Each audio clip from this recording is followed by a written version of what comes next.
TikTok এবং লাইকির মতো কিছু অ্যাপস ব্যাপকভাবে জনপ্রিয় হয়ে উঠেছে।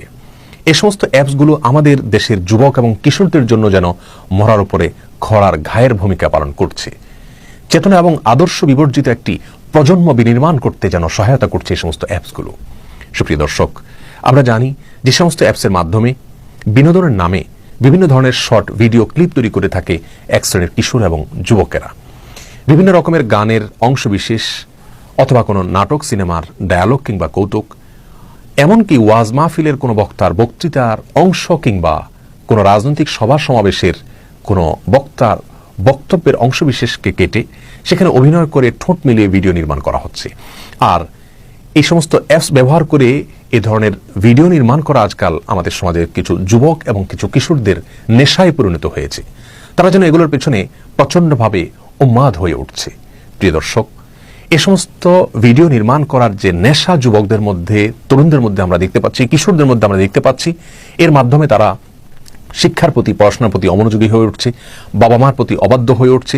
কিশোর গ্যাংয়ের মতো অপরাধ সংগঠনের অনেকগুলো প্ল্যাটফর্ম তৈরি হচ্ছে। আমাদের সমাজ ধ্বংস হচ্ছে, পরিবার ধ্বংস হচ্ছে, আমাদের ভবিষ্যৎ প্রজন্ম তারা ধ্বংসের দ্বার প্রান্তে চলে যাচ্ছে। প্রিয় দর্শক, আমরা অনেকেই কিন্তু টিকটক ভিডিও দেখে থাকি, উপভোগ করে থাকি।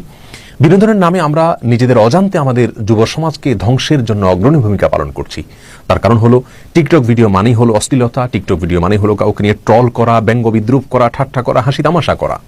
মুসলিম তো বটেই, একজন সুস্থ মস্তিষ্ক সম্পন্ন মানুষ কিন্তু কোনো মানুষকে নিয়ে ট্রল করা, ব্যঙ্গ বিদ্রুপ করার বিষয়টিকে এটা তার জন্য উপভোগ্য মনে করতে পারেন না। বিনোদনের নামে এই কাজটি তিনি কখনো করতে পারেন না। অশ্লীলতার ব্যাপকতা কখনো সমর্থন করতে পারেন না। অথচ নিজেদের অজান্তে কিন্তু আমরা সেই কাজটি করে চলেছি।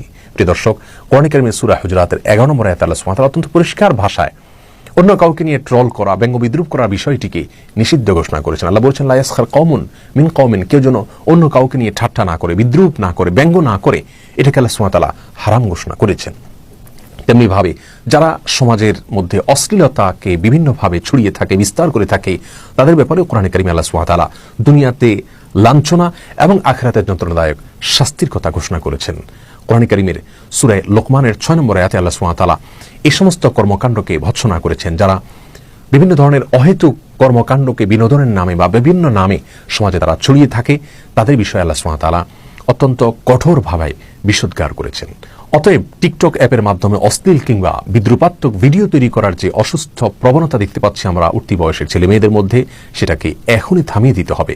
অন্যথায় তাদের এই পাগলামো, তাদের এই উন্মাদনা, তাদের এই সমস্ত উদ্ভট কর্মকাণ্ড তাদেরকে এবং গোটা সমাজকে ধ্বংসের শেষ প্রান্তে নিয়ে পৌঁছাবে। পৃথিবীর বিভিন্ন প্রান্তে আমরা জানি টিকটক অ্যাপ নিষিদ্ধ করা হয়েছে। এ কারণে আমাদের দেশে গত 2 বছর ধরে এই অ্যাপটি নিষিদ্ধ হওয়ার কথা আমরা শুনে আসছি, কিন্তু এখনো পর্যন্ত নিষিদ্ধ হয়নি।